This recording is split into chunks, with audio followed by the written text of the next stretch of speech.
Hey everyone! In today's video, I'm going to show you how to insert and format maps in PowerPoint, a skill that can instantly make your presentations look more professional and visually engaging. Let's jump right in.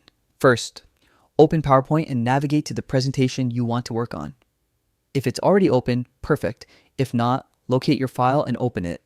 Once your slide deck is ready, go to the Insert tab in the ribbon at the top. This tab is your gateway to adding images, charts, and other elements to your slides. Next, click on Chart.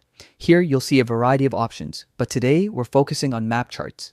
These are perfect for displaying geographical data in a clear and impactful way.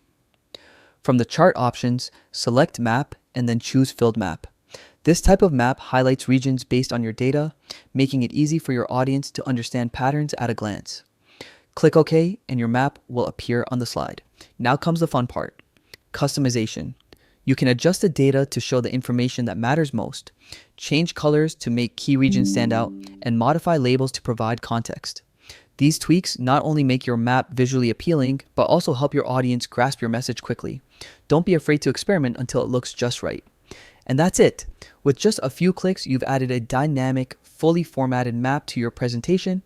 It's a simple way to elevate your slides and keep your audience engaged from start to finish. Thanks for watching, and I hope this tutorial helps you take your presentations to the next level. Happy presenting!